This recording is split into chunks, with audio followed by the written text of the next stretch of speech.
Agora vamos dar uma palavra ao Arnaldo. Vamos-nos recolher. Se faz favor.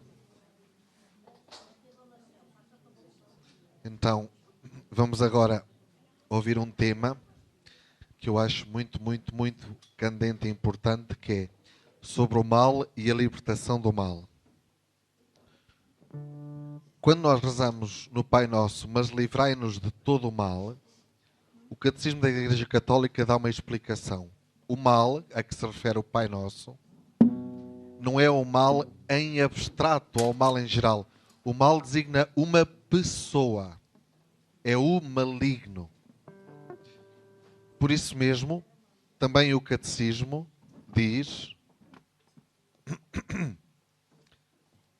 Também o Catecismo diz que o diabo, do grego diabolos, é aquele que se atravessa como obstáculo no caminho de Deus para cumprir a sua vontade. Há muitas manifestações do mal e há formas de libertação do mal. É por isso que vamos dar então agora a palavra ao Arnaldo, que trabalha também neste Ministério de Libertação. Ele tem muita experiência já sobre isto. Então o próximo tempo, até o almoço, é todo para ele.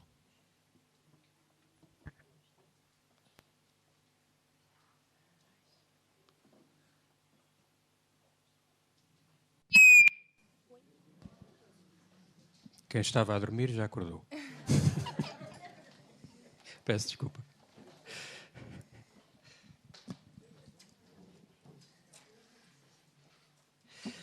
Então, antes de começarmos, vamos fazer duas coisas. Primeiro vamos rezar uma Ave Maria, pedindo a Nossa Senhora que interceda por nós, junto da Santíssima Trindade, por este momento de pregação, para que abra os nossos corações. Depois, vamos pedir o Espírito Santo. Ave Maria, cheia de graça, o Senhor é convosco. Bendita sois vós entre as mulheres, e bendito é o fruto do vosso ventre, Jesus. Santa Maria, Mãe de Deus, rogai por nós, pecadores, agora e na hora da nossa morte. Amém. E nós vos pedimos, vem Espírito Santo, vem Espírito Santo, vem Espírito Santo. Peçam com as vossas vozes, não tenham vergonha. Vem Espírito Santo, vem Espírito Santo, vem Espírito Santo, vem Espírito Santo, vem Espírito Santo. Eu te peço, Paizinho, envia o teu Espírito Santo sobre estes irmãos, sobre estas irmãs, sobre os seus corações, sobre esta sala, para que todas as trevas sejam afastadas, para que todos os corações se abram à tua palavra e à tua verdade, para que deixe sobre nós a dádiva da humildade. E cantamos um pequeno cântico, quem souber pode acompanhar. Espírito Santo, Consolador, vem até nós com o teu amor. Espírito Santo, Consolador, derrama em nós o teu amor. Outra vez.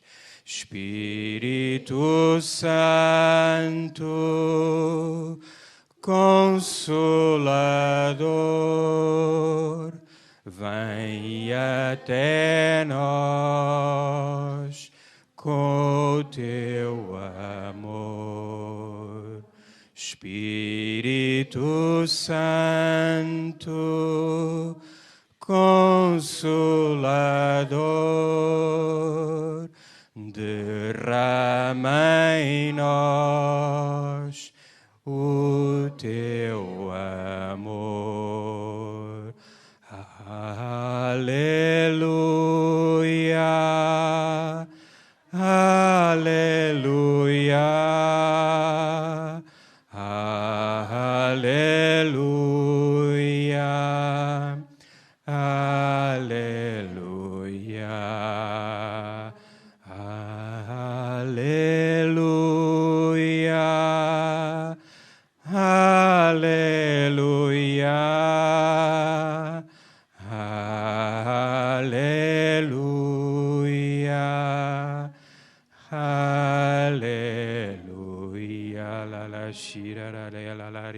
Quem souber rezar em línguas, reza em línguas.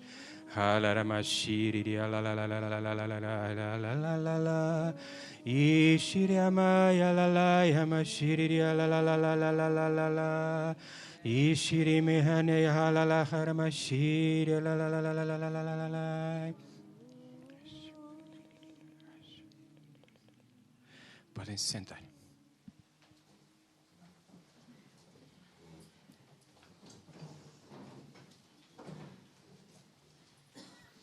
Queria pedir uma coisa, se desligavam os vossos telemóveis, mesmo desligados, porque se puserem na vibração, parece que está alguém a fazer a barba.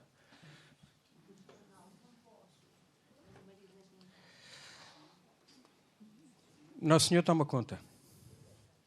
Muitas vezes o nosso problema é que nós temos muita dificuldade em nos entregarmos à graça de Deus. Aqui está um exemplo, e eu começo por aí. Muitas vezes muitos de nós somos atormentados pelo mal, precisamente porque temos uma grande dificuldade em confiar as nossas vidas a Deus. Obviamente que não há nada que aconteça na nossa vida que Deus não permita. O facto de nós estarmos todos aqui vivos e a mexer é porque Deus permite. Portanto, se eu verdadeiramente confio na graça e no poder do meu Deus, a Ele eu tudo lhe confio. E, portanto, obviamente, não é uma crítica para a irmã, porque, obviamente, eu entendo o cuidado que ela tem, é o marido, não me entendam mal. Mas eu quero apenas aproveitar isto para, muitas vezes nós dizemos pessoas de fé, vamos à missa, temos as nossas devoções, mas verdadeiramente acreditamos em Deus, verdadeiramente pomos a nossa confiança absoluta em Deus? Se calhar não. E se calhar porque muitas vezes não pomos a nossa confiança absoluta em Deus, recorremos a determinadas práticas. Eu hoje não vou falar em pormenor dessas práticas, já o falei noutros ensinamentos, mas estou a falar nelas porquê? Porque essas práticas são muitas vezes a raiz de muitos dos problemas e de muitas das vexações que muitos de nós temos. Nomeadamente, quando temos um determinado problema na nossa vida, lá está, em vez de confiarmos absolutamente na vontade de Deus para a nossa vida, e, portanto, aceitar todas as dificuldades que nos apresentam, com fé e confiança, porque queremos resolver o nosso problema, custe o que custar, o mais rapidamente possível e, se possível, até à nossa maneira, recorremos a espiritualidades paralelas, o ocultismo, a nova era, terapias alternativas e outras coisas.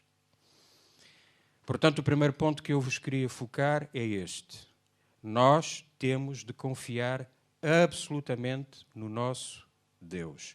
Temos de ter essa confiança. Conforme eu costumo dizer, como o menino que não sabe nadar e que está à borda da piscina, o pai está lá dentro e o pai diz-lhe, atira-te, e ele atira-se, mesmo não sabendo nadar. Porquê? Porque está lá o pai. Portanto, na minha vida, quando eu olho para as dificuldades que tenho na minha vida, olho para a frente e não sei como é que vou resolver, não sei quando é que o meu filho vai ser curado, não sei quando é que eu serei curado do meu cancro, não sei como é que eu vou sair de todas as dívidas que tenho. Nessa altura é que a minha fé é provada. Não é quando tudo corre bem, obviamente, não é? E, portanto, vocês com certeza sabem, aconteceu com muitos de vocês, aconteceu se calhar com muitas pessoas vossas conhecidas, que, tendo fé, mas não tinham uma prática cristã assídua, e foi precisamente quando a doença, quando a morte, quando a dificuldade bateu à porta, foi nessa altura que as pessoas se aproximaram da Igreja, dos sacramentos e de Deus. Portanto, a questão da confiança, da nossa confiança em Deus, é muito importante. Foi-me pedido para falar do mal e a libertação do mal. De uma forma muito genérica, simples, o que é o mal? É a ausência do bem. Portanto, há muitas pessoas que normalmente fazem uma questão. Se Deus é bom, por que é que existe o mal? Não é? E há pessoas que não entendem muitas vezes como é que determinadas coisas acontecem. Portanto, como é que, por exemplo, uma criança que é inocente pode ter um cancro numa fase terminal, sofrer muito. O que é que aquela criança fez para merecer isto? Deus quer isto? Não, Deus não quer. Mas permite. Permite, em primeiro lugar, porquê? Porque respeita a nossa liberdade. Muitos de nós não temos plena consciência da liberdade que temos. E, inclusive, muitas vezes não temos consciência do poder das nossas palavras. É por isso que existe a bênção e a maldição. Não é? E, portanto, nós temos a faculdade de fazer o maior bem. Eu posso sair daqui, chegar lá fora com uma arma e matar alguém, ou posso sair daqui e alguém que está a ser atropelado, eu empurrá-la e ser eu atropelado nessa pessoa e salvar-lhe a vida. Portanto, nós temos esta faculdade de fazer o maior bem e fazer o maior mal. Deus permite que o mal exista, não tendo sido Ele a criá-lo, porque Ele respeita a liberdade das criaturas. E o Padre Vítor há bocado falou no maligno, que tem vários nomes, é conhecido como o diabo, que ele já explicou o que é que significa, o que divide, tem outros nomes, o acusador, Satanás, adversário, Lúcifer, demónio, maligno, Belzebu, Mamon, Belial ou Baal, Asmodeu, a antiga serpente, o dragão, tem muitos nomes. E este ser angélico foi criado puro e bom. E pela sua soberba, envaideceu-se, por ser realmente tão belo e tão bom, e a certa altura deixou que uma pequenina semente de soberba e de orgulho crescesse no seu coração. E aquilo que se passou com ele passa-se connosco. Portanto, nós devemos ter muito cuidado em matar a soberba e o orgulho e a vaidade no nosso coração, porque depois isso vai crescendo, nós vamos enchendo de nós próprios, com as nossas certezas, e depois atrás disso vêm outros pecados. A partir do pecado da soberba, portanto, Lúcifer, o demónio, o diabo, revoltou-se e com ele arrastou uma parte dos seres angélicos, que são conhecidos como os demónios ou os anjos que estão condenados. Uma das principais razões, muitas vezes, que as pessoas falam é não acreditarem na existência do diabo e no inferno. Há um místico, ou uma mística, eu não me lembro bem, que disse que o inferno está cheio precisamente das pessoas que não acreditam. E eu sei que é um tema, obviamente, eu pessoalmente gosto muito mais de falar da graça de Deus e das maravilhas que Deus faz, que fez na minha vida e que faz na vida de todos nós.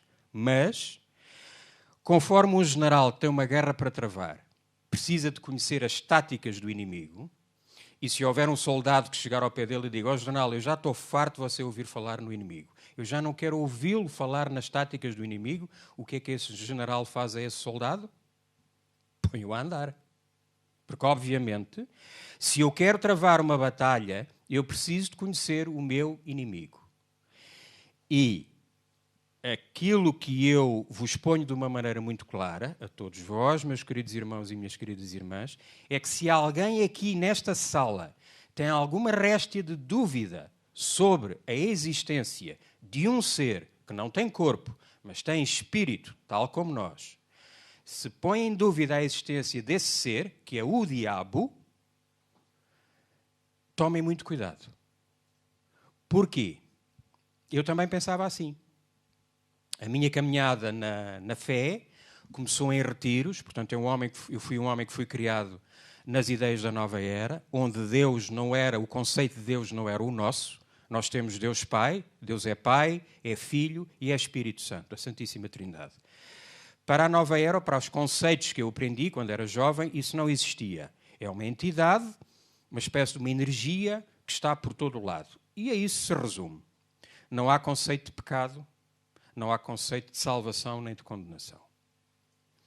E num retiro num dos primeiros retiros que eu assisti, em Fátima, durante a missa, na assistência, nos participantes, há uma senhora que começou com umas manifestações, começou, portanto, com uns gritos e uns barulhos estranhos.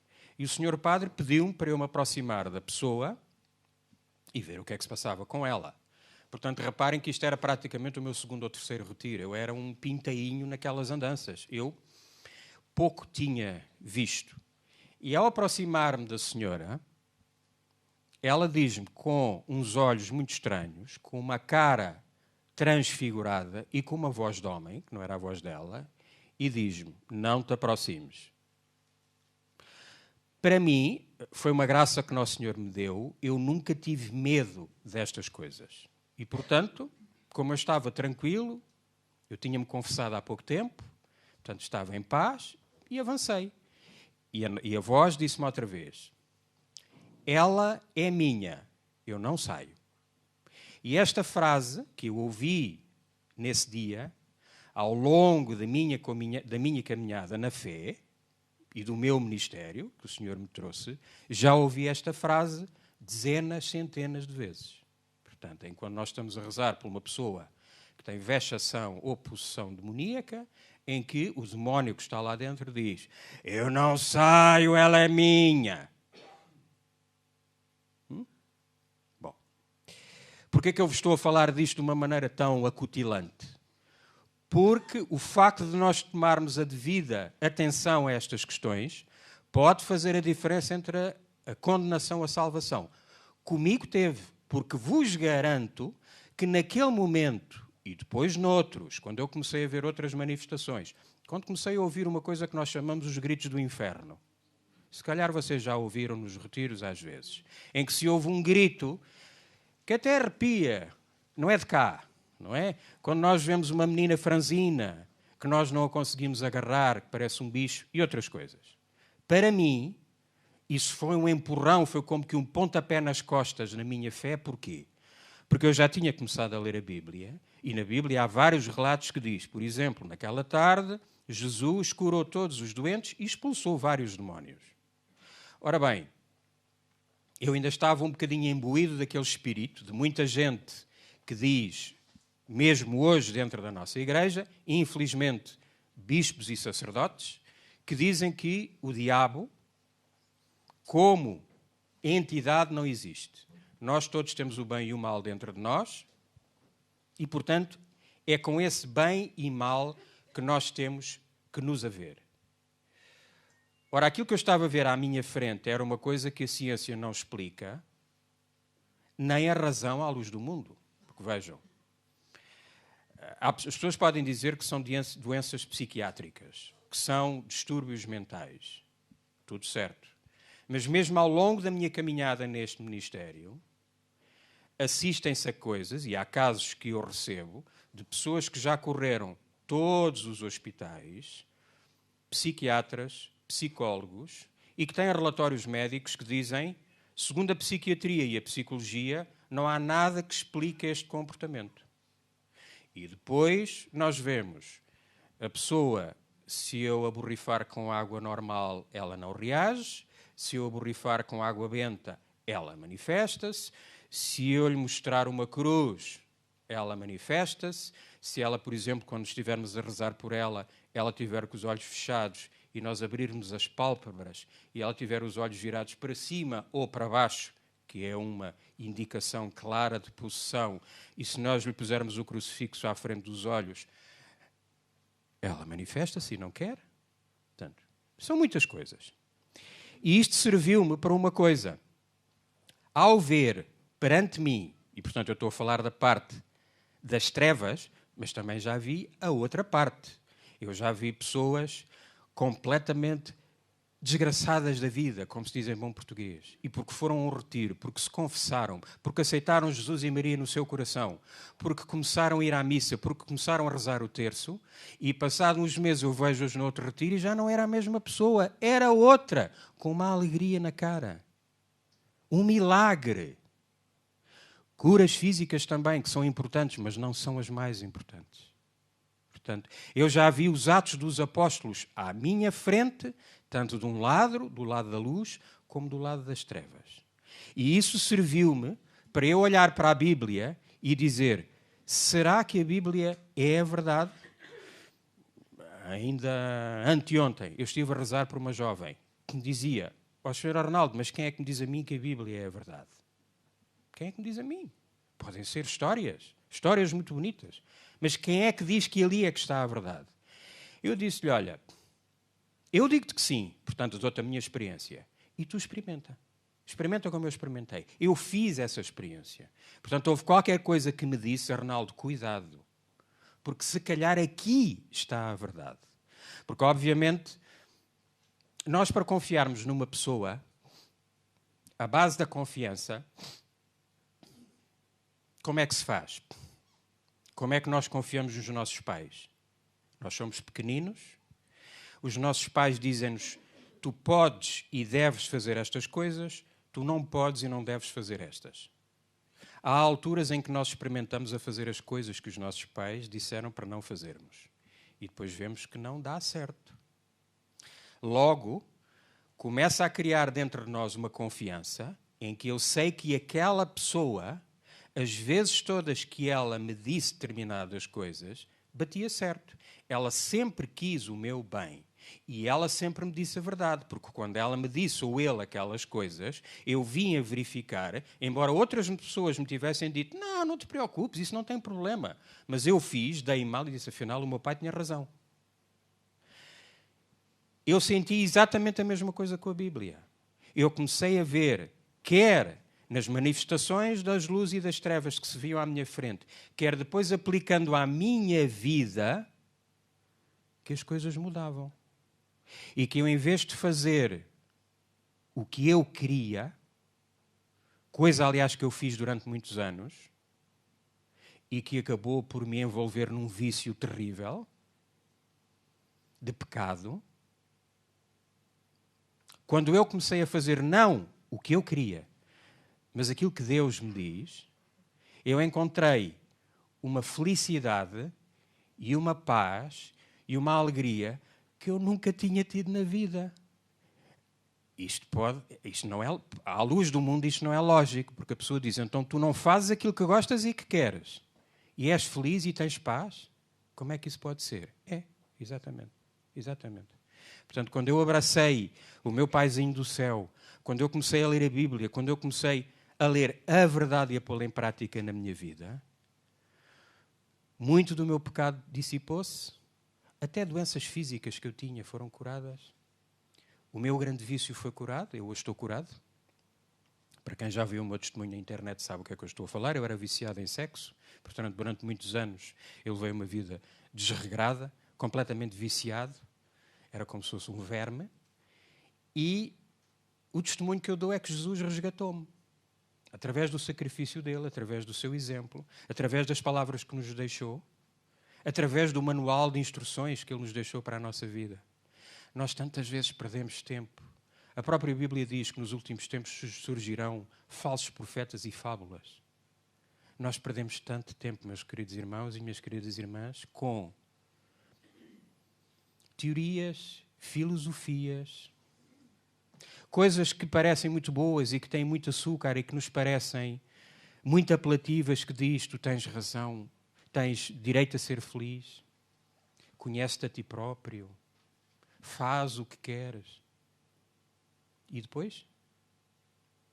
Depois damos com os burros na água, como eu dei e como muitos de nós damos. Já vos expliquei o que é que são os anjos. Vou-vos explicar um bocadinho o que é que se passa com a questão do mal. Nós somos influenciados por, basicamente, 3 coisas. A nossa tendência, também já foi falado aqui, porquê? Por causa do pecado original dos nossos pais. E vocês poderão perguntar, mas por que carga d'água é que eu tenho que sofrer por isso? É como a nossa família, não é?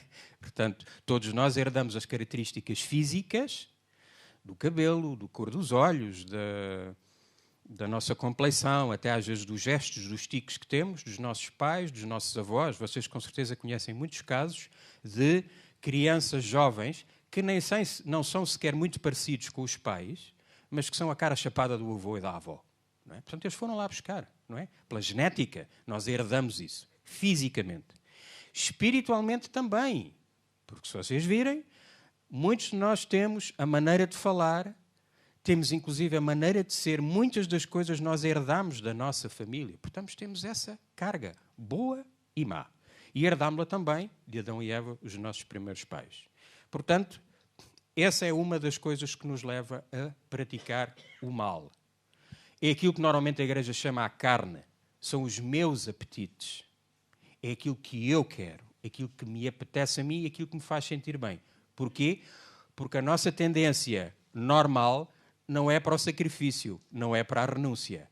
É para eu comer a comida que eu gosto, sentar-me bem confortável e sentir-me bem, bem fisicamente. Não é? Portanto, regalar os meus apetites. A segunda força que nos influencia para nós nos afastarmos do bem é o mundo. Portanto, eu já tenho as minhas inclinações, mas depois tenho o mundo à minha volta. E o mundo são todas as pessoas com quem eu interajo, são os meios de comunicação social, tudo aquilo que eu sou exposto. E aqui acham que o mundo é santo. O mundo, quando eu falo no mundo, é as ideias do mundo, aquilo que nos é propagado. Acham que é santo, que contribui para a nossa santidade? Não contribui. Ora bem, como muitos de nós temos a nossa fé fraquinha, a começar porque muitos de nós não conhecemos a palavra de Deus. Eu outro dia fiz um teste, não o vou fazer aqui, mas vocês façam-no vocês, para cada um de vós. Se eu sei de cor uma frase da Bíblia, e onde é que ela está? Façam esse teste com vocês. Eu sei uma frase da Bíblia, não é dizer, a Bíblia diz assim, não, é uma frase da Bíblia. Eu sei uma frase da Bíblia e sei onde é que está. A maioria dos cristãos católicos, pelo menos aqueles com quem eu me tenho cruzado, não sabem. Não sabem. Ora, se eu não conheço a minha fé, se eu não sei aquilo que Deus diz, e nisso nós somos batidos aos pontos pelas seitas e pelos nossos irmãos protestantes, que sabem e que estudam, e nós não sabemos nem estudamos, se eu não sei a minha fé, automaticamente eu estou aberto a aceitar aquilo que o mundo me diz.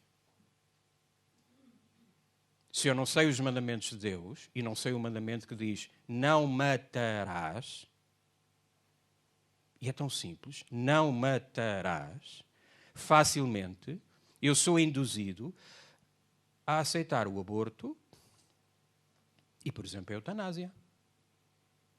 Qual é o mal? Não é? Eu posso justificar uma moça que foi violada, ou uma moça que é muito nova, ter um filho, ela não está preparada para ter um filho. E, portanto, eu posso dizer, é uma obra de caridade fazer um aborto. Pois não é. Aquela irmã está a abanar a cabeça, claro que não é. Não é? Mas a questão é que muitos de nós, não erguemos a nossa voz. Às vezes até com a família, por respeito humano. Às vezes até no nosso trabalho, quando se tem essas conversas. E muitos de nós não erguemos a voz. E não temos a coragem de dizer, isso não se faz. Porque se nós muitas vezes erguêssemos a nossa voz, quebrávamos esta música demoníaca que o mundo todos os dias nos manda. Portanto, é importante que cada um de nós leia a Bíblia. Leia a Bíblia. Comece pelo Novo Testamento. Nós perdemos tanto tempo, eu inclusive, em tanta coisa. Ler livros que não têm nada, não contribuem nada para a nossa edificação. Vendo televisão. A televisão é um dos maiores venenos que nós temos neste momento da nossa casa. A não ser que vocês tenham na Canção Nova. Se trancarem a televisão na Canção Nova, aleluia. Certo? Mas o problema é que muitos de nós não fazemos isso. Não é? E, portanto, a gente vê os concursos, vê as novelas, vê programas de discussão pública sobre determinados temas que, na verdade, Nós devemos ter muito cuidado, porque às vezes com aquela ansiedade que nós temos em nos mantermos informados, e principalmente a televisão faz muito isso, porque vejam, se eu for à internet, ou se eu ler um jornal, eu posso de uma forma simples escolher a informação que eu quero. Na televisão isso não acontece, porque na televisão eu sou como um copo que está aberto e recebo a água que me mandam, porque aquilo está ligado. Metem anúncios, anunciam outros programas. E vejam, eu trabalho numa escola e vejo todos os dias, uma escola é como se fosse a foz de um rio, onde desagua a nossa sociedade, através dos nossos jovens e através das nossas crianças. E nós, olhando para os nossos jovens e para as nossas crianças, temos um espelho, em primeiro lugar, das famílias e depois do nosso país e da nossa sociedade. Não é? E vemos o mal que é feito às crianças e aos jovens, que não sabem sequer, esta jovem com quem eu falava, não sabia o significado da palavra amém. Não sabia, porque nunca ninguém lhe disse. E, no entanto, ela sabe muitas outras coisas. Portanto, hoje, nas famílias, não se ensina a base da fé cristã. Quem é que deve ser os catequistas? É a família, são os pais, são os avós. Os catequistas é um complemento. É por isso que eu várias vezes na minha paróquia me pediram para eu dar catequese às crianças e aos jovens e eu sempre disse que não. Não dou. Depois arranjar um grupo de pais, aí eu dou.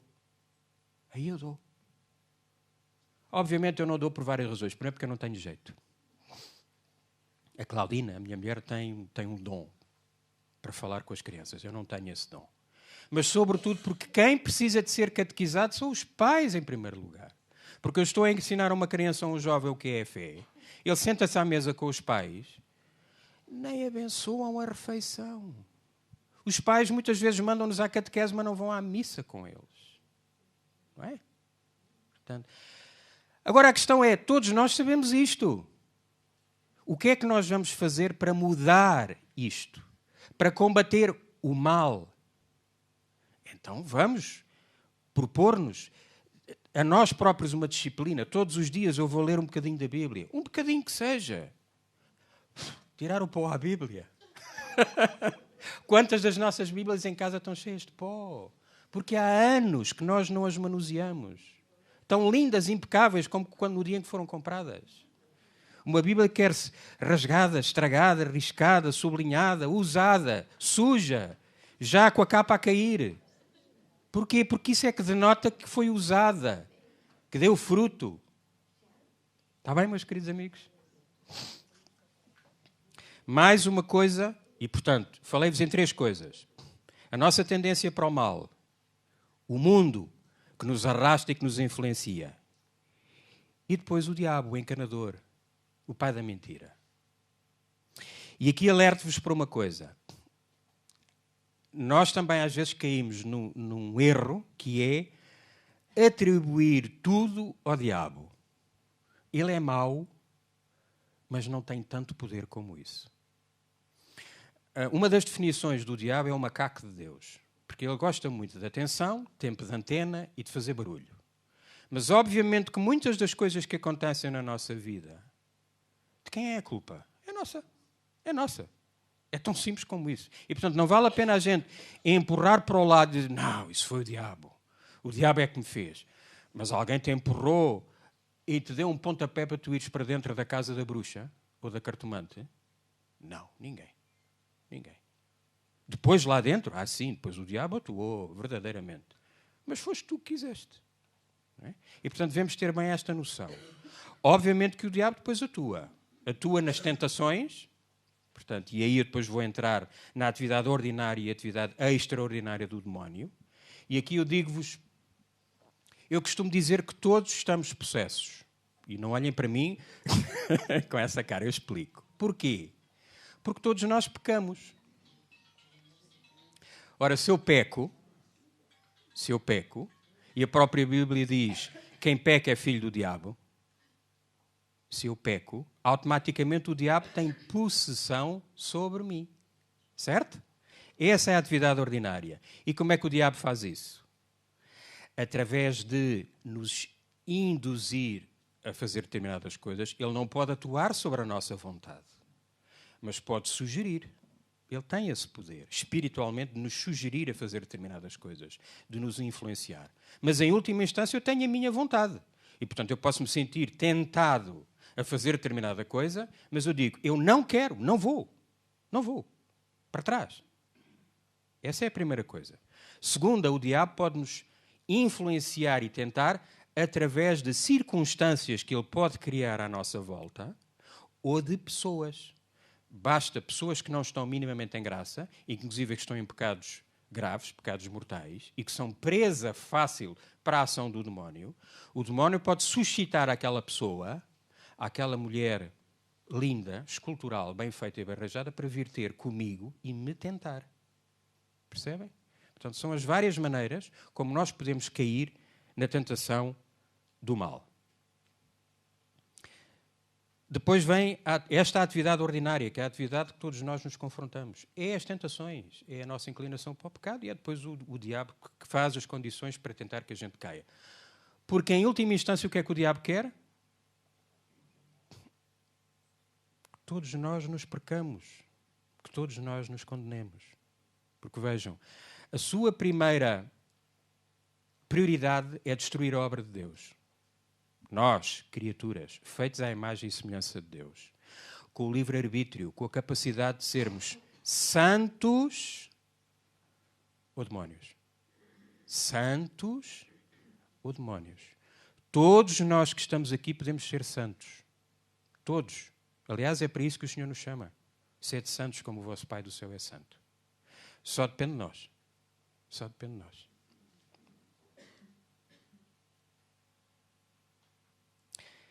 Para a atividade extraordinária do demónio. Chama-se atividade extraordinária porquê? Porque faz com que as pessoas façam, digam determinadas coisas que não são ordinárias, que não são, quando eu digo ordinárias, não é a palavra do ser, tu és ordinário, não. Ordinárias é porque é de ordem, as coisas normais da vida.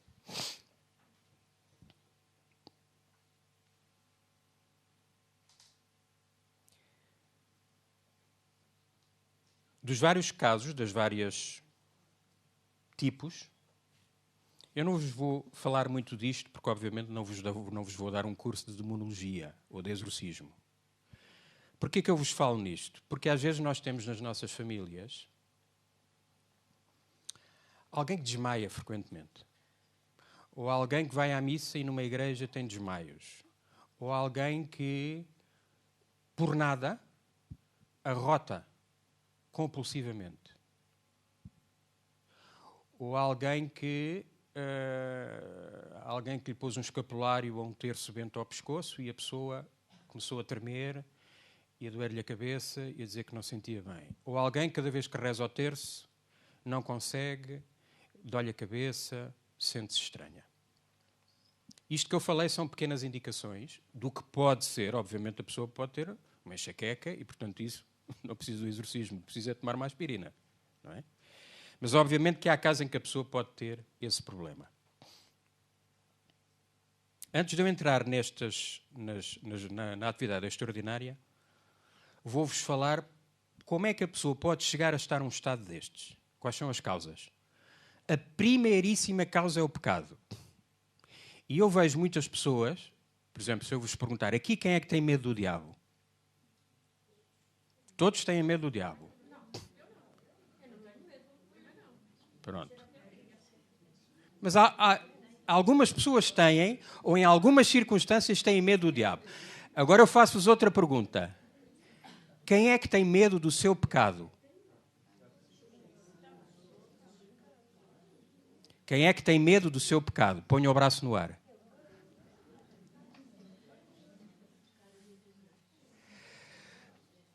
Percebem onde é que eu quero chegar? Porque é assim, o diabo não me pode arrastar para o inferno, mas o meu pecado vos garanto que arrasta. O meu arrasta-me a mim, o vosso arrastar-vos a vocês. Ou o meu pecado se vos influenciar a vocês. E muitas vezes nós pomos uma tónica muito grande E, inclusive, fazemos julgamentos até às vezes quando vemos pessoas, que às vezes acontece, numa assembleia, num retiro, que a pessoa se manifesta. Nós nunca devemos julgar aquela pessoa que está a ter uma manifestação. Primeiro, não sabemos as circunstâncias da sua vida que a levaram àquilo. Segundo, todos nós erramos sem exceção. Todos nós já fizemos asneiras às vezes mais grossas que aquelas.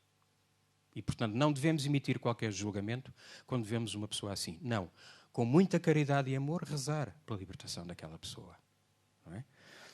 Portanto, mais do que a pessoa ter um problema de ter vexação do demónio, o nosso maior problema é que nós devemos olhar para nós e ver onde é que está o meu pecado. Porque Deus pode permitir que uma pessoa, por exemplo, andou nas práticas do oculto. Quem vai a uma prática do oculto faz, se não explicitamente, implicitamente um pacto com o demónio. É por isso que ele tem poder sobre as pessoas.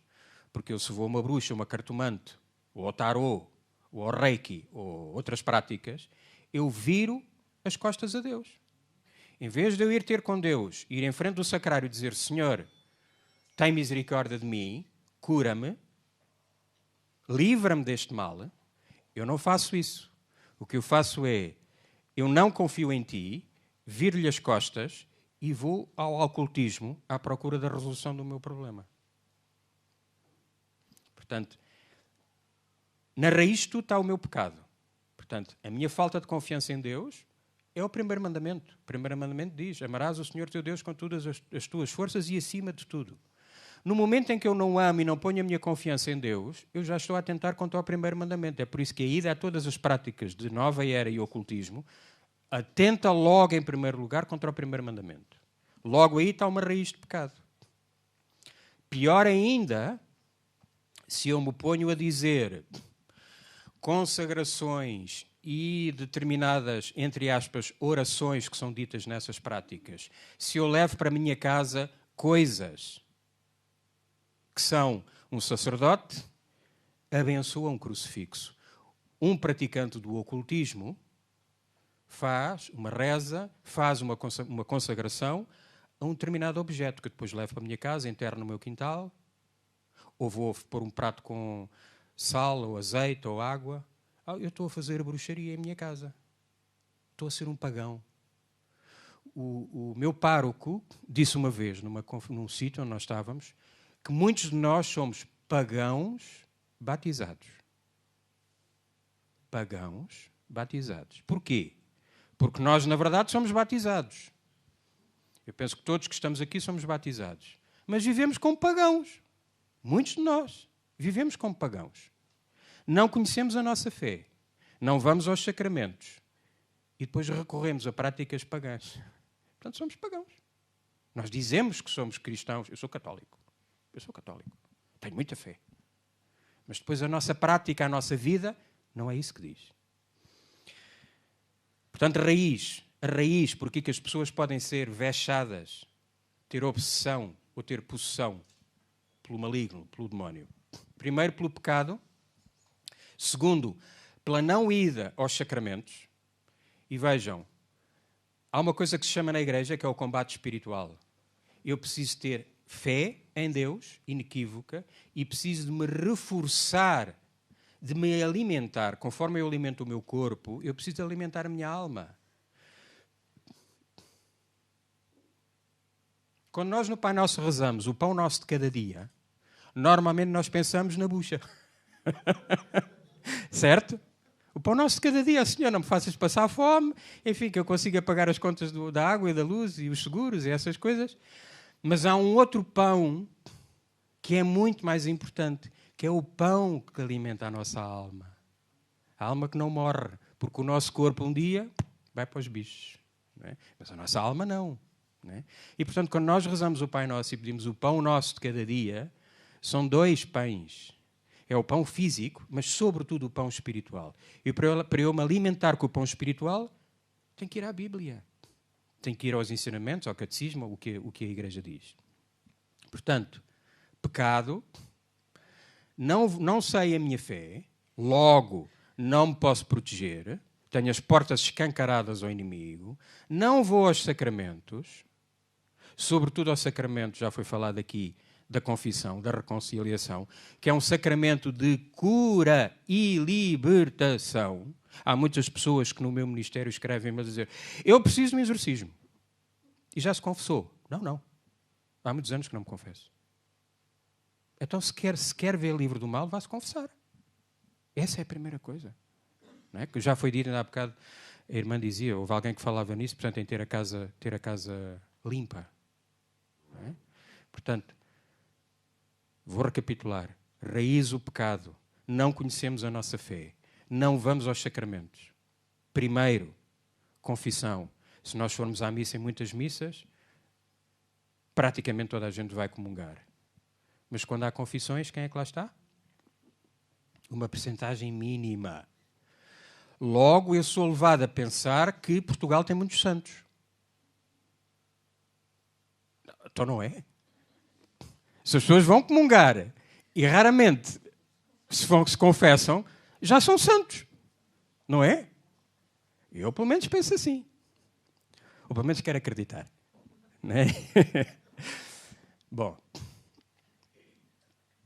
Depois disto, portanto, como eu não pus a muralha à volta da minha casa, através de não pecar, através de ir aos sacramentos, através de conhecer a minha fé, ainda fiz uma coisa pior. Portanto, eu já não tenho muro. E quando tenho um problema, recorro a práticas de ocultismo ou nova era. Aí, eu, além de não ter muros, abri o portão e pus um cartaz aqui, lá fora a dizer assim: entra, diabo. É. Vocês desculpem por eu vos falar de uma maneira tão clara e limpa, mas acreditem que é o maior amor cristão que eu vos posso dar para a salvação das vossas almas. Porque é aquilo que nós fazemos. Cada vez que eu ponho o pé num sítio de uma prática que é incompatível com a fé cristã, eu estou a fazer um pacto. Pode não ser explícito, mas pelo menos é implícito. Porque, obviamente, vocês acham que se não fosse pela graça de Deus que algum de nós já estaria vivo? Os demónios já nos tinham dado cabo de nós. Porque eles já tinham destruído a obra de Deus. Nenhum de nós estaria vivo. Estaríamos a arder no fogo do inferno.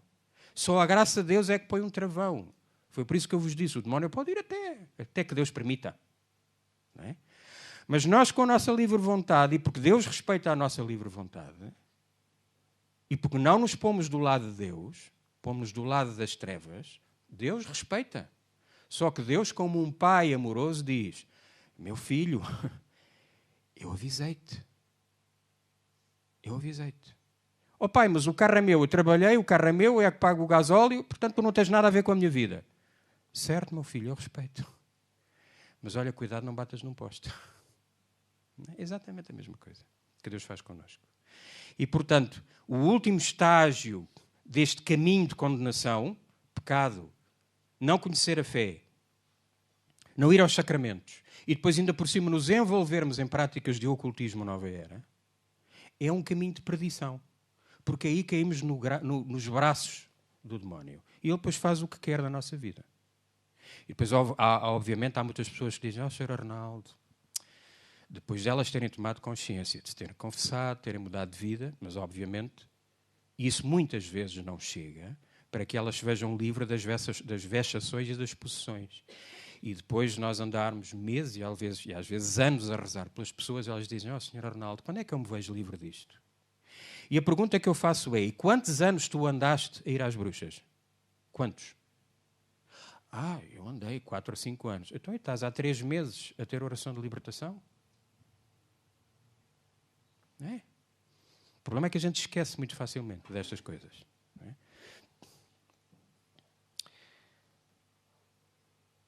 Normalmente, quando as pessoas chegam, eu dou-vos uma pequenina ideia porque é que eu apareço a falar destas coisas. Digo-vos em primeiro lugar que eu não fui à procura disto. Isto é um ministério, o Ministério da Cura e Libertação, não é um ministério que se vai à procura, não é um ministério como eu digo: olha, eu gostava de ser catequista, ou eu gostava de ser leitor, ou eu gostava de ser acólito. Não. Quem for para este ministério à procura, esqueça. Esqueça. Só porque tem uma fascinação por estas coisas. Não vá. Não vá. Eu estou neste ministério porque me foram dados sinais claros, por Deus, de pessoas que vinham ter comigo do nada e que me vinham pedir conselho, e era tudo casos desta ordem. Até que depois culminou com um sacerdote exorcista me convidar para eu o ajudar para fazer este acolhimento e este discernimento. E neste trabalho, muita gente escreve a pedir ajuda, e eu normalmente, salvo raros casos em que se vê explicitamente que há vexação ou possessão demoníaca, a primeira coisa que eu peço que façam é isto. Conforme eu já falei, confissão é a primeira coisa. Confissão. Se quem não tem, se quiserem, vão, e quem quiser a internet, vai ao santidade.net, ao site do Padre Duarte de Sousa Lara, por cima vêm lá orações, e tem um determinado sítio onde tem um ficheiro que tem a preparação para a confissão, o exame de consciência de adultos. Aquilo é baseado nos 10 mandamentos e depois tem uma série de coisas que fala, que nos ajudam a nós a dizer, bom, eu já fiz isto, já fui aqui, e que ajudam a preparar uma confissão. Para quem não se confessa há muito tempo, deve inclusive escrever, fazer uma lista, porque, obviamente, o diabo a última coisa que quer é que a gente se confesse. Eu sei de casos em que pessoas tentaram levar pessoas à confissão e tiveram acidentes, carros que não pegavam, não encontravam as chaves, 30 por uma linha, para que aquela pessoa não se fosse confessar. Portanto, façam uma lista, até para não terem essa influência e se lembrarem, na altura, e para dizerem, de uma maneira sistemática, os pecados. E eu, quando digo falar os pecados, não é dizer, eu fui muito mau. Eu fiz coisas que não devia. Aliás, vocês já ouviram, o Padre Duarte de Sousa Lara fala muito nos ensinamentos dele. É dizer especificamente, eu fiz isto e isto e isto e fiz X vezes. A igreja de antes era muito específica nisto. Isto perdeu-se um bocadinho isto. Eu, quando me estou a confessar, não estou a ter um colóquio entre amigos. Eu estou perante Deus a dizer as minhas misérias, com um coração contrito, com o firme propósito de não voltar a fazer, porque senão a confissão não é válida. Não vale a pena. Eu estou a perder o meu tempo e o sacerdote está a perder o tempo dele. Portanto, isto é muito sério. Eu tenho que fazer uma confissão bem feita. Depois eu dou uma lista, que é importante, e digo, confesso também todas as vezes que foi a práticas de ocultismo ou nova era. E depois digo, bruxaria, feitiçaria, videntes, benzedeiras, senhoras que fazem rezas, centros espíritas, a médiuns, reiki, yoga, acupuntura e etc. Depois digo, ir à missa. Para vocês, se calhar, pode-vos parecer evidente, mas para muita gente não é evidente que a gente deve ir à missa. Tens que ir à missa, porque tu, como cristão católico, se não vais à missa ao domingo, estás em pecado. E da próxima vez que fores à missa, se não te confessaste, não podes comungar. Portanto, um cristão católico tem que ir à missa, nem que chovam picaretas. Tem que ir à missa, ponto final. Até porque domingo é o dia do Senhor, Dominus, é o dia do Senhor. Não é o dia para trabalhar, nem é o dia para fazer outras coisas. Pode ser um dia para estar num retiro, isso sim. Mas não é para fazer outras coisas. É o dia para o Senhor, é para a família, é para eu cultivar a minha fé. Portanto, eu tenho que ir à missa. E relativamente à missa, eu pergunto-vos, quem é que gostaria aqui de ver um milagre? Eu acho que todos gostariam de ver um milagre. Então, quem quiser ver um milagre, vá à missa. Não é?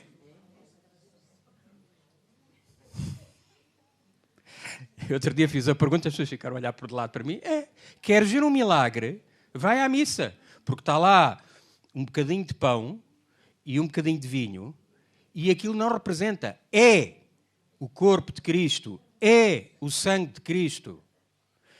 E, meus queridos irmãos e minhas queridas irmãs, nós no Ministério de Cura e Libertação, nas orações que fazemos, muitas vezes, quando invocamos o sangue de Cristo sobre determinadas áreas de uma pessoa, o demónio manifesta-se, porque ele não pode com o sangue de Cristo, nem com o poder do sangue de Cristo.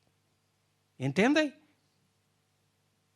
Assim que nós fazemos sangue de Cristo, eu invoco sobre ti. Por exemplo, acontece muito, quando há problemas em casamentos, pessoas que fizeram malefícios contra um casamento. Portanto, sogras que não gostavam das noras, ou alguém que namorava com um rapaz e o rapaz foi casar com outra rapariga e foi uma bruxa para fazer um malefício. Quando nós invocamos sangue de Cristo sobre o casamento, manifesta-se logo. Portanto, vem o poder do sangue de Cristo. Portanto, se querem ver um milagre, vão à missa, está lá, todos os dias. Terço. As irmãs já falaram em Fátima, todas vocês já sabem o terço. Também dou-vos outro exemplo. Quando se reza o terço numa oração de cura e libertação, o demónio não pode. Quantas vezes uma Ave Maria bem rezada, foi por isso que há bocado quando nós rezamos a Ave Maria, vocês desculpem-me, eu arrastei um bocadinho, eu filo propositadamente. Quando nós devemos rezar de uma maneira pausada, não mecânica, e pensar exatamente em cada palavra que nós dizemos. Até porque vocês vejam, a Ave Maria é composta por frases da Bíblia. A saudação, o cheia de graça, o Senhor é convosco, bendito é o vosso fruto. Tudo isto são frases poderosas. Porque uma Ave Maria dita pausadamente e com todo o nosso coração, acreditando em cada palavra que eu estou a dizer, quantas vezes o demónio diz: cala-te que eu já não te posso ouvir. Cala-te com isso. Cala-te. Entendem? Entendem as armas que nós, cristãos católicos, temos ao nosso alcance? São poderosíssimas. Então usemo-nas. Usar o terço. Porquê? Porque Nossa Senhora pediu. E não é preciso mais. Não é? Mas se quiserem, eu dou-vos testemunhos de famílias que estavam separadas, famílias que tinham problemas com filhos, começaram a rezar o terço em família. Mudança radical. Mudança radical. Com isto. Com isto. Com isto. Nossa Senhora disse: se quereis ter paz no mundo, rezem o terço todos os dias. E muitas vezes nós pensamos no terço como, ou na paz no mundo, como a paz entre as nações. A paz começa em mim, em cada um de nós. Depois, começa nos casais, depois nas famílias, depois na vila, na aldeia, na cidade, no país. Se querem ter paz no mundo, rezem o terço. Ó Sr. Ronaldo, mas eu começo a rezar o terço e começo a abrir a boca e dá-me uma soneira desgraçada. Levanta-te do sofá e vai caminhando de um lado para o outro rezando o terço. E se começa a ser muito difícil, faz o sinal da cruz, porque eu próprio já experimentei isso numa determinada altura em que estava a rezar o terço sozinho. E o demónio não queria que eu rezasse o terço. Eu estava bem e de repente comecei a ter uma sonolência desgraçada. E a partir do momento em que eu comecei a fazer o sinal da cruz, acabou. Acabou. Até que vocês vejam. Em nome do Pai, do Filho e do Espírito Santo, este sinal arrasa montanhas. Nós estamos a invocar o Pai do céu, o Filho que morreu crucificado para a remissão dos nossos pecados e para a nossa salvação, e o Espírito Santo, que é o Paráclito, que nos conduz. Não há nada mais poderoso. Não há nada. Está bem? Depois, na missa e no terço, pedir a cura e a libertação. Muitas vezes, muitas pessoas que estão afetadas por distúrbios põem uma extraordinária confiança só, até porque vêm muitas delas de práticas de ocultismo, da reza. Ó Senhor, faça aí uma reza por mim. As coisas não funcionam assim. O primeiro veículo, a primeira arma de libertação, de cura e libertação, somos nós próprios. Porque, obviamente, se eu tiver fé em Deus, se eu rezar com convicção, se eu levar uma vida sem pecado, o demónio nem se quer chegar ao pé não se quer chegar ao pé de mim. Não se sente bem. Portanto, essa é a primeira arma da libertação. Obviamente que depois, sacramentalmente, quer a oração de libertação, quer depois o exorcismo maior, tem a força toda da Igreja e do sacramento, obviamente que tem. Mas tem que começar por nós. Portanto, se tens esse problema, vai à missa ao domingo e vai à missa todos os dias, se puderes. Vai à missa. Eu não tenho tempo. Tens tempo, tens. Eu também não tinha. Eu tinha muita coisa para fazer. E hoje tento ir à missa todos os dias e continuo a ter tempo. Nosso Senhor parece que estica as horas. Ele estica. Se nós fizermos... Não é por acaso que Deus nos diz procurai primeiro o reino de Deus e a sua justiça e tudo o resto vos será dado por acréscimo. Se eu procurar primeiro as coisas de Deus, tudo o resto vem, tudo o resto é possível. Eu tinha posto aqui ler a Bíblia, já vos disse, já sabem. Jejum e mortificação. Eu uma vez estava-me a confessar a um padre, por acaso em Espanha, no Escorial, um sítio onde Nossa Senhora apareceu, e eu nessa altura tinha um pecado que recorrentemente eu confessava, de tal maneira que durante uma determinada altura do ano, todos os primeiros sábados, nós vamos numa peregrinação ao Escorial, portanto, esse sacerdote é português, a da obra e já me conhecia, e ele inclusive, encontrou-me fora da confissão e disse, eu conheço, portanto, eu percebi, é o do tal problema.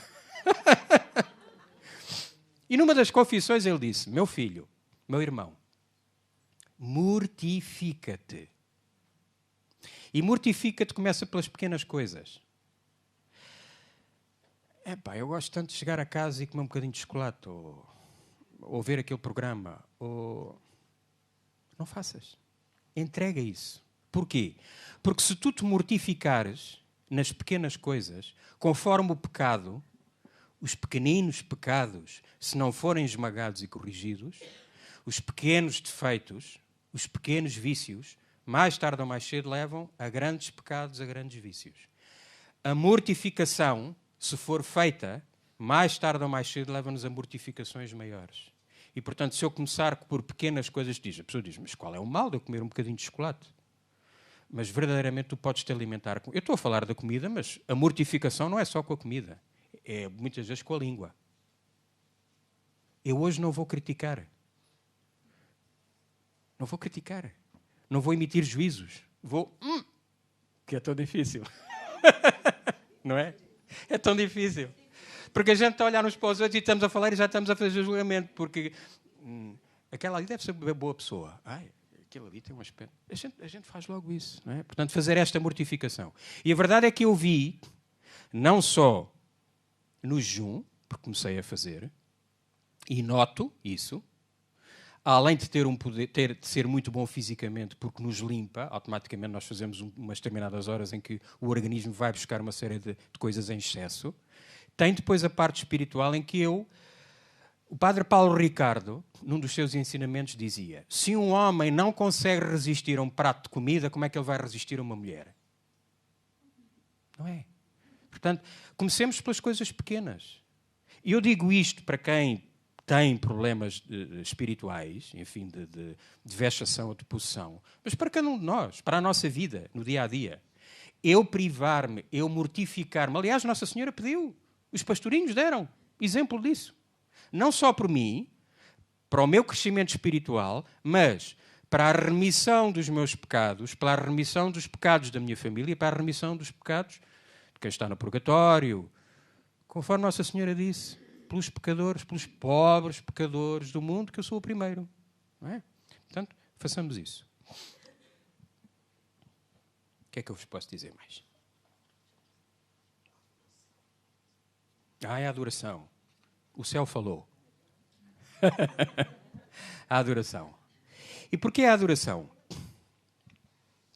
Aqui há tempos eu estive num retiro em Fátima, com um sacerdote, e no momento da adoração, o Santíssimo foi exposto, fez-se uma pequena oração inicial, e eu estava à espera que o sacerdote fizesse, como muitos fazem, portanto que, de joelhos, começasse a fazer uma adoração falada em frente do Santíssimo. E ele não, fez uma primeira oração, sentou-se numa cadeira e ficámos em silêncio 10, 15 minutos. Passado esses 10 ou 15 minutos, houve manifestações violentíssimas na Assembleia, com gritos, e pessoas tiveram a ser retiradas. Duas coisas que aqui ressaltam. Primeiro, a exposição do Santíssimo. É Deus que está ali. É Deus Criador que está ali. Segundo, o silêncio, que nós também temos muita dificuldade em fazer. Lá está. Silêncio interior, nós. Eu desligar-me das minhas preocupações, daquilo que eu quero, daquilo que eu vou fazer. Desligar, pôr isso tudo de lado e desligar-me do barulho do mundo. Desligar a televisão, desligar o telemóvel, fechar a porta. Conforme Nosso Senhor diz, quando tu rezas, vai para o teu quarto. Vai para o teu quarto e fica lá em silêncio. A adoração traz Deus ao nosso coração. Se nós não fizermos silêncio a nível de barulho físico, e não fizermos silêncio no nosso coração, como é que Deus consegue falar connosco? Há muitas pessoas que dizem, Deus nunca falou comigo, nunca me disse nada. Pudera, só fazes barulho. Não é? Se eu estiver numa chinfrineira desgraçada, eu consigo ouvir alguém? Não consigo. Não consigo. Ou se eu estiver, inclusive, absorto nas minhas certezas, eu consigo ouvir a opinião de alguém? Não consigo. Eu não ouço ninguém. Eu já sei tudo. Eu nem quero ouvir. Portanto, outra coisa que eu aconselho também é que façam adoração. Procurem. Se não têm nas vossas paróquias, arranjem, façam um grupo de oração, falem com o vosso pároco, exponham o Santíssimo e façam adoração. E garanto-vos que, se o fizerem, receberão imensas graças físicas, inclusive espirituais. E Deus falará convosco através de locuções interiores, através de um abrir de Bíblia e que vos dá uma palavra que é certinha ao problema que vocês têm. Vai-vos falar ao vosso coração. A propósito de Deus falar connosco, eu não era para contar isto, mas vou contar por causa da confiança em Deus.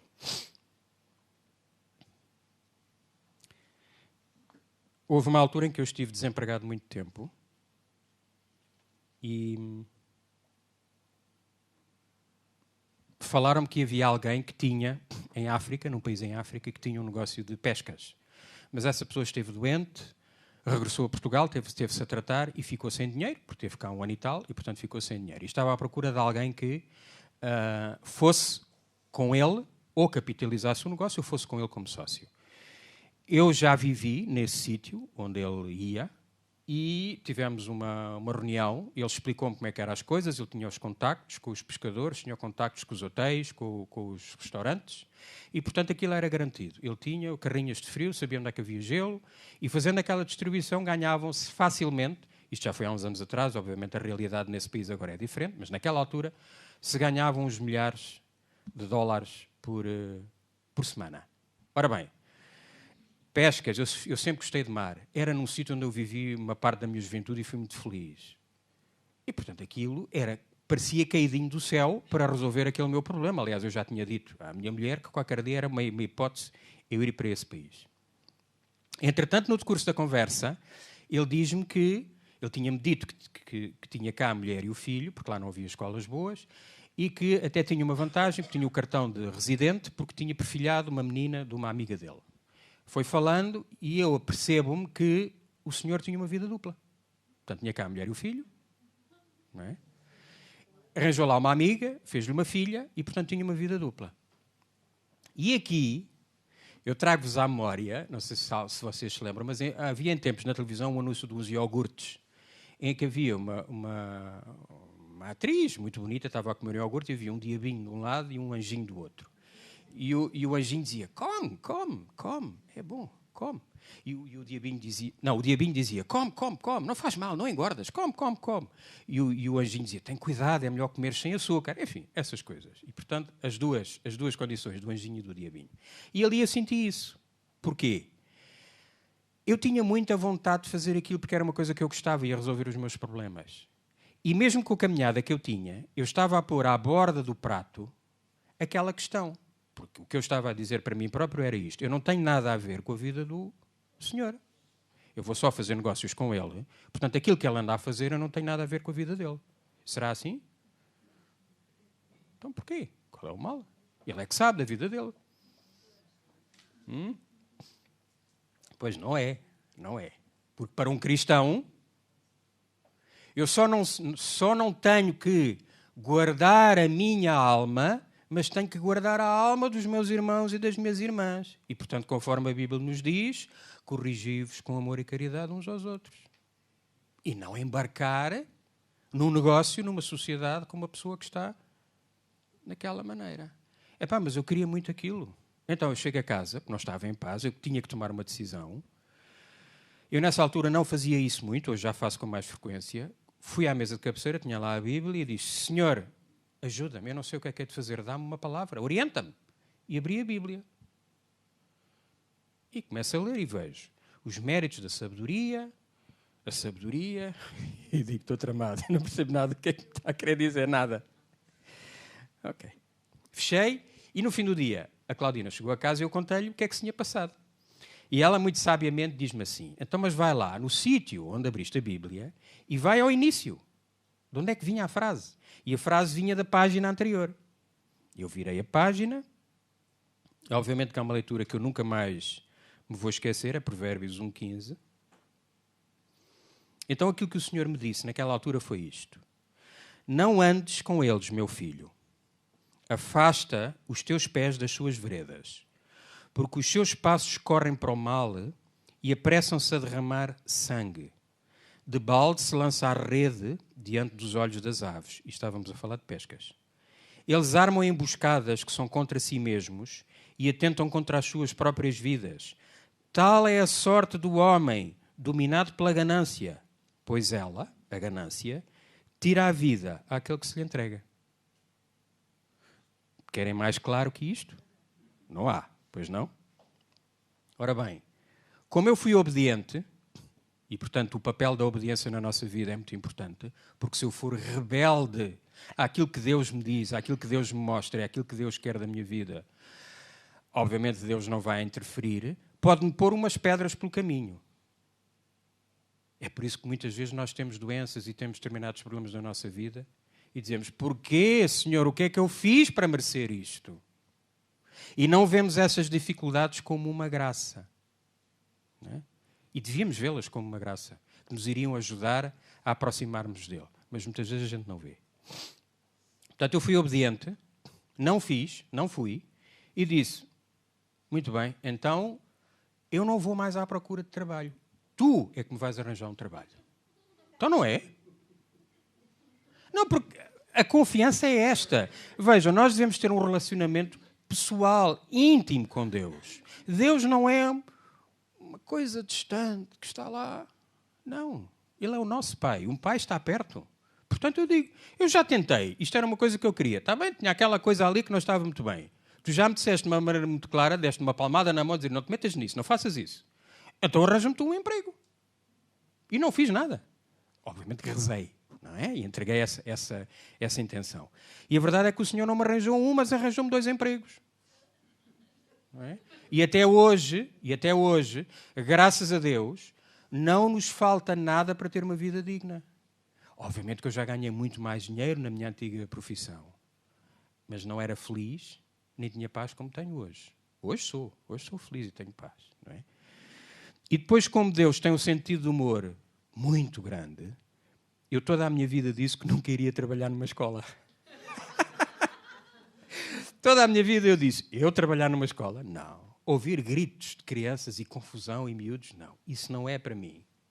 E lá de cima ele disse: não é? Então é mesmo para aí que tu vais. E portanto eu hoje trabalho numa escola. E aí, através da nossa obediência, através da nossa humildade, Deus ensina-nos tanto. Eu tenho aprendido tanta coisa. Primeiro aprendi a lidar, a falar com crianças, com jovens. Eu não tinha muito jeito. A Claudina tem esse dom, eu não o tinha. Aprendi isso. Aprendi a estar numa comunidade. Eu tenho aprendido tanta coisa naquela escola que tem sido uma bênção para mim. Se me perguntarem: mas é o trabalho que tu gostas de fazer? Não, não é. Não é. O que eu gosto são outras coisas. São coisas técnicas, de computadores. Isso é o que eu gosto. Fios, mexer em fios. Isso é o que eu gosto. Eu, quando era miúdo, brincava com os legos. Horas perdidas. Isso é o que eu gosto. Mas lá está. Eu aprendi que o que é bom para mim não é o que eu gosto, é o que Deus me dá. Certo? Portanto, eu dei-vos este exemplo para 2 coisas. Confiança absoluta em Deus e obediência a Deus. São as 2 coisas. O norte, a bússola na nossa vida.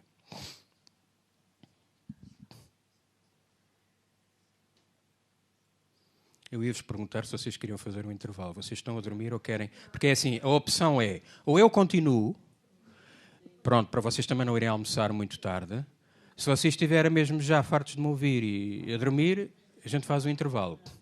Mas eu propunha que continuássemos. Se estivessem todos de acordo, eu continuava. Pode ser? Pronto. Muito bem. Eu agora vou-vos falar um bocadinho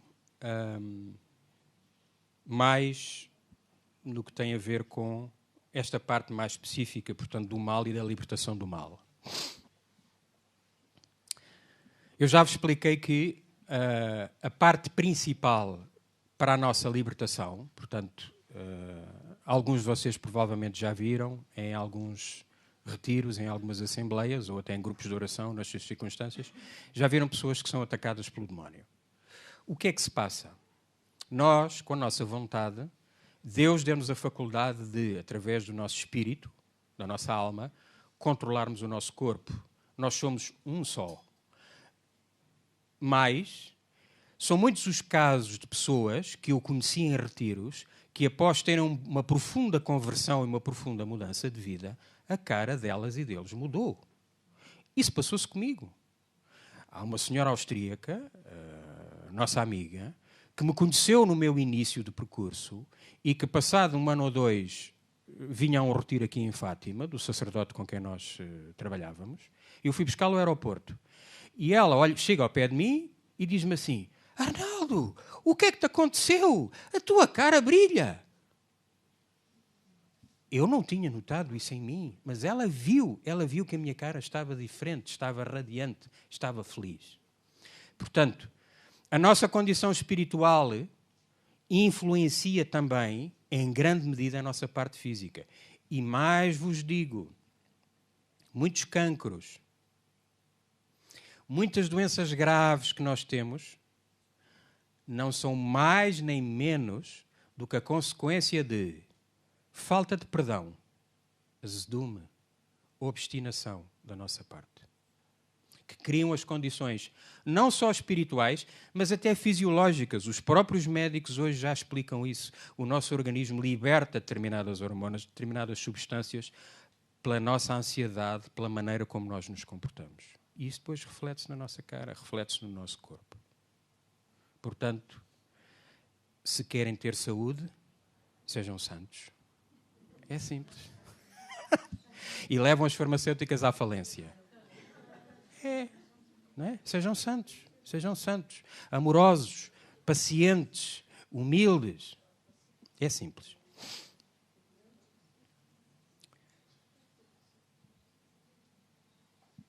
Muitas das vezes as pessoas são vexadas, portanto, de uma maneira muito simples, para vocês perceberem os vários tipos em que as pessoas podem ser, digamos, incomodadas pelo demónio ou pelos demónios.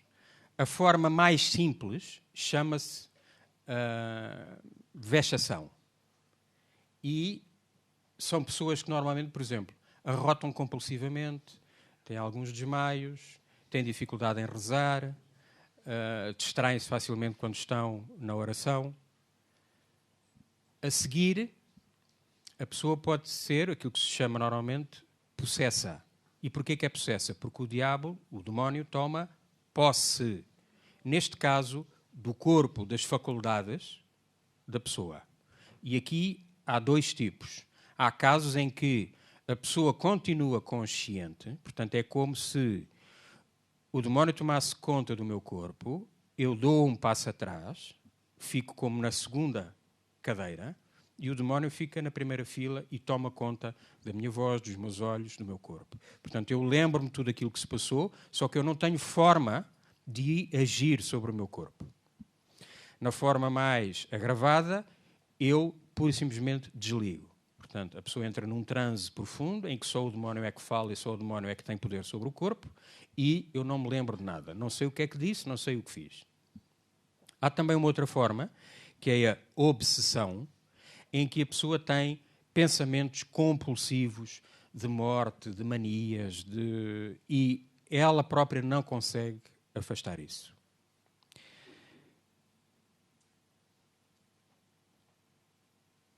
muitos dos casos que nos chegam, eu diria, a maior parte tem raiz no ocultismo. Infelizmente, há um ditado que se diz em Portugal que é de manhã na igreja, à tarde na bruxa, e que infelizmente é muito verdadeiro. Porque muitos de nós somos assim. Não é? E, portanto, quando eu faço as perguntas, em muitos casos as pessoas dizem que não. A primeira vez. Até quando são entrevistas pessoais, muito o trabalho que faço é através da internet, mas quando são entrevistas pessoais eu pergunto, então onde é que o senhor foi? Onde é que a senhora foi? Eu não fui a lado nenhum. Então, mas nunca foi uma senhora que faz rezas, ou uma bruxa? Não. Eu não quero nada com isso. Então, mas pense bem. Nunca foi? Mas isso já foi há muitos anos. Está bem, mas foi ou não foi? Pois, fui, mas fui porque me levaram. Está bem, mas empurraram-na lá para dentro? Não. Bom, porque muitas vezes há este efeito, não só pela pessoa em si, mas também por influência do demónio, que não quer, porque obviamente que se eu estou a admitir, eu para admitir isto tenho que ter um pingo de humildade. E o demónio não quer isso. Portanto, em muitos casos estão raiz de ocultismo. Em Portugal isto está muito difundido. Nomeadamente com uma prática de médiuns e espiritismo, que é das práticas mais devastadoras que eu tenho visto. Portanto, em famílias onde muitas vezes um membro pratica assiduamente ir a centros espíritas ou consultar-te com médiuns, não só ele traz enormes problemas para ele, mas para quem está à volta dele. Portanto, não é por acaso que nós, quando rezamos a oração de libertação, portanto, o que é a oração de libertação? A oração de libertação é um pequeno exorcismo. O exorcismo maior, aquilo que normalmente se designa por exorcismo maior, é uma oração com várias partes, com leituras da Bíblia, com um salmo, várias invocações, com súplicas a Deus para libertar a pessoa e depois com ordens diretas que o sacerdote exorcista dá ao demónio para que se afaste. E, na oração de libertação, é rezada a oração de São Miguel Arcanjo, que vocês já sabem, e depois é lida uma leitura do Antigo Testamento, do livro do Deuteronómio, e, portanto, como veem, este problema não é de agora. Estes problemas não são de agora. Estes problemas têm milhares de anos. Não é?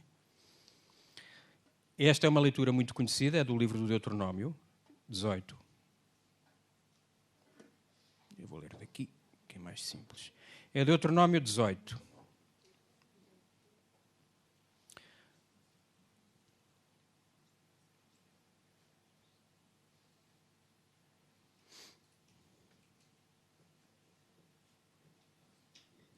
Deuteronómio 18:10, que diz assim: ninguém no teu meio faça passar pelo fogo o seu filho ou a sua filha. Porquê isto? Porque nas culturas pagãs era frequente eles fazerem sacrifícios, sacrificarem os filhos, matarem os filhos, queimarem-nos ou sangrarem, como os animais, para obterem favores dos deuses. Ou se dá encantamentos aos augúrios, à adivinhação, à magia, ao feiticismo, ao espiritismo, aos sortilégios, à invocação dos mortos. Porque o Senhor abomina todos os que fazem tais coisas. Eu vou ler outra vez. Porque o Senhor abomina todos os que fazem tais coisas. Abomina. Portanto, não é uma coisa leve. Muitas vezes as pessoas dizem-me: está bem, mas eu na altura fui... As pessoas têm muita dificuldade em perceber a ofensa grave que é nós entregarmos estas práticas. Inclusive há pessoas que dizem muitas vezes: mas eu fui lá e ela tinha uma imagem de Santo António, tinha uma cruz, tinha uma imagem de Nossa Senhora, tinha lá quase a coleção toda dos santinhos. E até me mandou ir à missa. E até me disse que eu procurasse um padre exorcista. Vocês veem bem a arte do demónio. Eu dou-vos um exemplo que eu gosto muito de dar. Quando a gente vai à pesca, vocês acham que se eu lançar para a água uma linha com um anzol, sem nada, que eu apanho algum peixe? Não apanho nada, vos garanto. Agora, se eu puser uma minhoca gorda, que esconda bem o anzol, aí eu apanho um peixe. E aqui passa-se exatamente a mesma coisa. Obviamente que se eu vos disser aqui uma mentira descarada, que vocês todos veem que é mentira, eu perco a credibilidade. Vocês já não acreditam naquilo que eu vos digo. Ele é mentiroso. Mas ele está-me a contar histórias por quê? Eu já vi que aquilo que ele está a dizer não é verdade. Portanto, eu tenho que vos dizer a verdade. E o que é que o demónio faz nestas circunstâncias? Diz-vos várias verdades. E ao dizer-vos várias verdades, eu começo a meter o anzol com a minhoca na boca. Diz, não. É o que se passa, por exemplo, nos centros espíritas. Quando o médium diz que incorpora a alma do meu avô que morreu, e que eu estou convencido que vou falar com o meu avô, o que se passa é que, pura e simplesmente, ele entra em um transe e fica possesso. E o demónio toma conta dele. E o demónio, que tudo sabe, o demónio não sabe o futuro. O demónio pode apenas conjeturar aquilo que se vai passar. E lembrem-se de uma coisa, nós estamos a falar de seres espirituais que têm faculdades muito acima das nossas. São extremamente inteligentes. Portanto, o demónio tem o poder de conjeturar. Nós também fazemos conjecturas. Eu sei, se sair daqui a correr, tenho uma forte probabilidade de cair para as escadas abaixo. Não é? Portanto, o demónio consegue conjecturar. Primeiro porque nos conhece. Ele conhece a nossa vida toda. Sabe do que é que nós gostamos. Sabe onde é que nós andamos. Com quem nos damos. Portanto, ele facilmente pode conjecturar que determinada coisa vai acontecer. Mas ele tem a faculdade de poder influenciar não só as circunstâncias, mas até determinadas pessoas, para que aquilo que foi dito pelo médium aconteça mesmo. E, portanto, obviamente, quando eu vou a um sítio e me é dito coisas que ninguém sabe, eu digo, é o meu avô, até é a voz dele. E nós vemos isso no caso dos processos em que eles fazem vozes. Não é? Eu já engoli, já trinquei. E depois já estou agarrado. A partir daquele momento, tudo o que for dito, eu acredito piamente naquilo que me é dito ali. Percebem?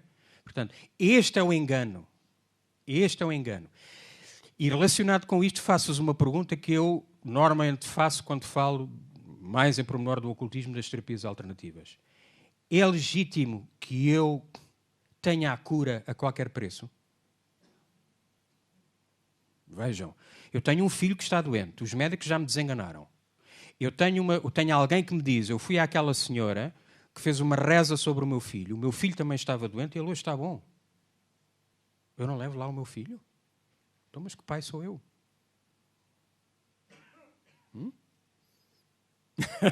Não é fácil, pois não? É muito fácil. Não vou. Porque não há nada que justifique eu virar as costas a Deus. Isto é como num casamento. A nossa questão, a nossa relação com Deus, muitas vezes nós não vemos isto por este prisma. Tem tudo a ver com fidelidade. Quem é casado e casada aqui sabe muito bem o que é que eu estou a falar. Se eu, Arnaldo, andar na minha carteira com uma fotografia de uma antiga namorada minha, acham que a Claudina vai gostar? Eu posso lhe dizer, eu já não tenho nada a ver com ela. Eu acabei tudo. Então, mas porquê que tens aí? Não bate a bota com a perdigota. A nossa relação com Deus é exatamente... Aliás, Deus diz-nos, eu sou um Deus ciumento. Ciumento. Ciumento no bom sentido, obviamente. Não é? Portanto, a questão principal que está aqui, eu sou fiel a Deus ou não sou? E aqui não há cinzento. Ou eu sou fiel a Deus e aconteça o que custar, eu confio nele. Confio nos médicos, obviamente. Na ciência. Mas não vou confiar numa senhora que faz umas invocações e que diga que dê 3 passos para a esquerda e 1 para a direita e que pendura uma coisa. Não vou. Porque isso é o ocultismo. Quando eu toco a campainha da vossa casa, o que é que vocês fazem? Quem é? Quem é? Aqui é exatamente a mesma coisa. No início, antes de eu começar a falar, o que é que nós fizemos? Invocamos o Espírito Santo. A palavra invocar quer dizer invocar, é chamar para dentro. Eu chamei o Espírito Santo. Quando eu vou a uma prática dessas, o que é que eu faço? Eu abro a porta sem perguntar quem é.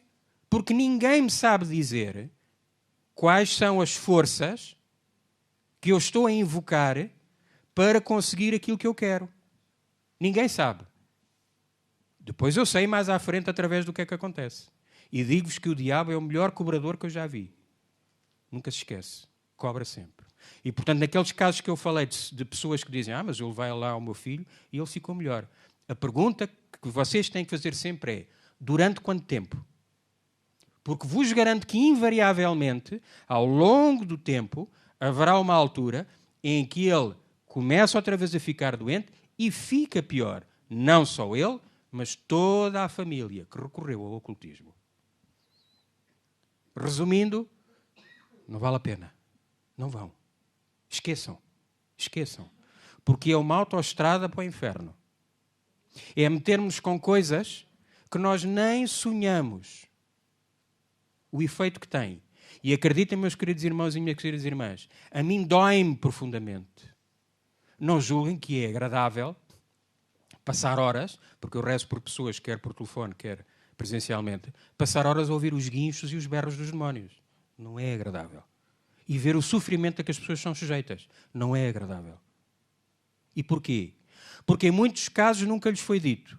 E eu aqui faço um apelo. Falem com os vossos sacerdotes. Mesmo que eles vos digam que não existe, deem o vosso testemunho. Sabem. Muitas vezes não querem. Ouçam. A igreja é aquilo que nós quisermos que ela seja. E a igreja não são os bispos e os sacerdotes sós. A igreja somos todos nós que estamos aqui. E é sempre muito fácil a gente apontar em primeiro lugar o dedo aos sacerdotes e aos bispos. Obviamente que eles têm a responsabilidade deles. Mas nós rezamos o suficientemente por eles? Não. Eu também não rezo o suficiente pelos bispos e pelos sacerdotes. Porque se nós rezássemos... E a oração faz milagres. Se nós rezássemos mais pelos bispos e pelos sacerdotes, eles mudavam. E se nós dessemos testemunho, e eu vi isso nos retiros quando eu organizava retiros, facilmente chegavam queixas aos bispos. Dificilmente chegaria lá uma carta a contar as maravilhas que se tinham passado no retiro. Dificilmente. Portanto, nós precisamos dar testemunho aos nossos sacerdotes. Nós precisamos de os envolver. Dizer, ajude-me. Mas eu não sei disso. Então, mas vá à procura. Ajude-me, eu tenho este problema. Percebem? E a pouco nós vamos conseguindo que os sacerdotes... Porque muitos deles não sabem. Em muitos seminários isto não é falado. Nunca ninguém lhes falou nestas questões. E eles, quando se veem confrontados com isto, o que é que fazem? Olha, procura um psiquiatra, um psicólogo, que é melhor. E depois a pessoa... Porque eu já vi isto dezenas de vezes. A pessoa diz assim, eu fui à minha paróquia. Disseram-me, vai ter com esta psicóloga. Eu fui à psicóloga. A psicóloga diz, agora vai ter com o psiquiatra. Eu fui ao psiquiatra. Fizeram-me não sei quantos exames. Não há nada. Eu fui outra vez à paróquia. Mas a gente não... Depois disseram-me que havia um senhor que fazia lá umas coisas, 3 para a esquerda e tal. Eu fui lá. Obviamente que... É por isso que eu digo, nós temos de ter muito cuidado em julgar. Obviamente que a pessoa estava aflita e ela em aflição foi. Não é? Portanto, vocês agora que já sabem, não guardem isso para vocês. Digam, falem nas vossas famílias, nos vossos trabalhos. E mesmo que não vos acolham, que acontece frequentemente, quando o carteiro vai à vossa casa, o que é que vocês estão à espera que o carteiro faça? Que? Está bem, mas e se essa pessoa estiver em casa? Se ele vai lá pôr a carta, o que é que ele faz? Ele entrega a carta, põe a carta na caixa do correio. Acham que o carteiro está preocupado com o que é que a carta diz? Ele entrega a mensagem, certo? Aquilo que nós temos que fazer é entregar a mensagem independentemente da reação que a pessoa tem. E eu agora, para acabar, para a gente depois ir almoçar, vou-vos contar um episódio que está escrito nos livros de uma mística que se chama Luísa Valtorta e que se chama O Evangelho conforme foi revelado. Eu aqui faço um pequeno parênteses. As revelações privadas não constituem depósito de fé. Portanto, a nossa fé baseia-se na Bíblia, no catecismo e nos dogmas da Igreja e nos ensinamentos e na tradição que a nossa Igreja tem ao longo destes 2000 anos. Mas Deus permite que determinadas pessoas chamadas místicas, elas tenham um contacto mais próximo com Jesus e Maria e que lhes sejam ditas determinadas coisas ou mostradas determinadas coisas. Está ali um exemplo, com Santa Faustina. Certo? Portanto, esta mística foi-lhe revelado, foi-lhe mostrado muitas das passagens que estão nos Evangelhos. E há uma, que muitos de vocês se calhar conhecem, de uma mulher, que se não estou a errar era cananeia, e que tinha uma filha possessa. E que vai ter com Jesus Perdão. E pede a Jesus que liberte a filha dos demónios que a oprimiam. E Jesus não lhe liga nenhuma. Diz, eu não tenho tempo, não posso. E ela continua a insistir. Não, já te disse que não. E continua a andar. E é curioso que a descrição que é feita, o apóstolo João era o mais novo e ele era como se fosse um rapaz de província, aqueles rapazes puros, que ainda ficam corados com algumas coisas. João era assim, era uma alma pura. É por isso que Jesus gostava tanto de João.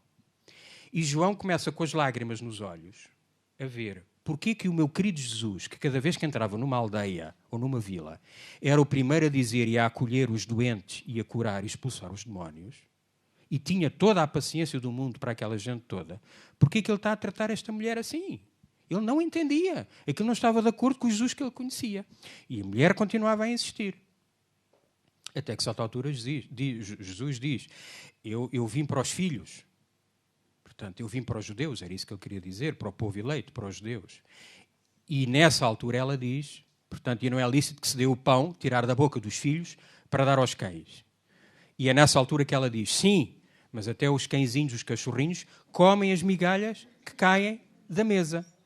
E aí Jesus muda o semblante para uma cara feliz e diz, tu fizeste o meu coração feliz, porque tiveste fé e confiaste. Seja feito como tu pediste.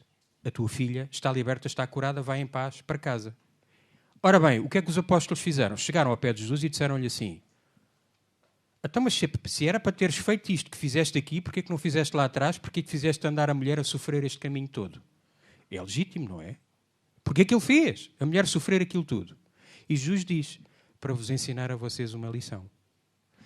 O anúncio do Evangelho, o anúncio da graça de Deus, tem que ser dito por todos nós, independentemente das condições onde nós estamos e do acolhimento que o meu irmão ou que a minha irmã faz. Eu tenho o dever de lhe dizer a verdade. Ele pode dizer que não, e vocês sabem muito bem que em determinados casos nós somos vencidos pelo nosso orgulho, pela nossa vaidade e não acolhemos. Mas se formos para casa e formos pensando, lá está, a palavra que foi dita vai fazendo fruto no nosso coração, mais tarde a pessoa chega ao pé de nós e diz assim, olha, tu outro dia falaste-me daquele assunto, explica-me lá melhor como é que isso é. Está bem? Pronto. Vamos acabar. Eu agradeço a vossa paciência. Peço que rezem por mim por duas coisas. Para que eu seja humilde, obediente à vontade de Deus. Eu irei rezar por vocês todos, pelas vossas famílias, para que o Senhor faça de vocês e mim santos e apóstolos dos últimos tempos. Amém? Amém. Palmas para Jesus.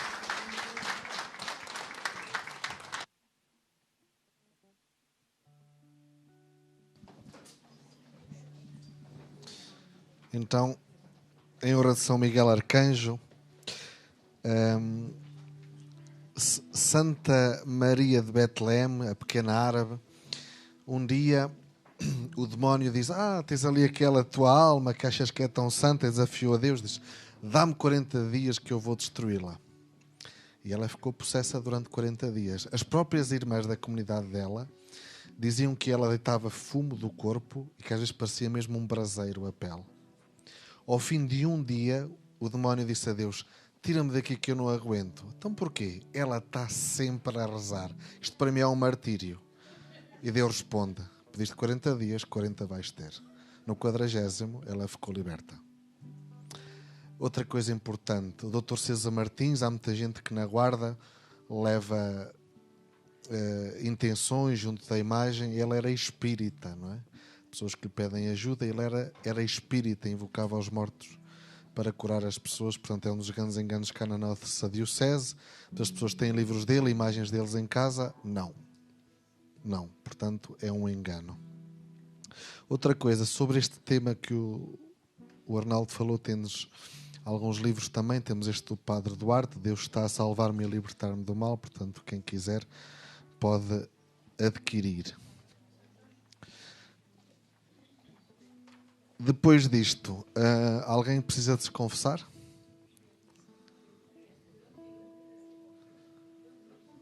Sete pessoas. 10 pessoas. 11, 12, 13, 14. Então, das 2h30 às 4 vamos ter confissões. Sim. Se as pessoas forem contar a vida toda, desde o princípio, os seus sofrimentos e mágoas e os seus filhos, e contar os pecados de toda a cidade, demoram meia hora, portanto vai dar para 3 pessoas. Se demorarem um quarto de hora, vai dar para 6.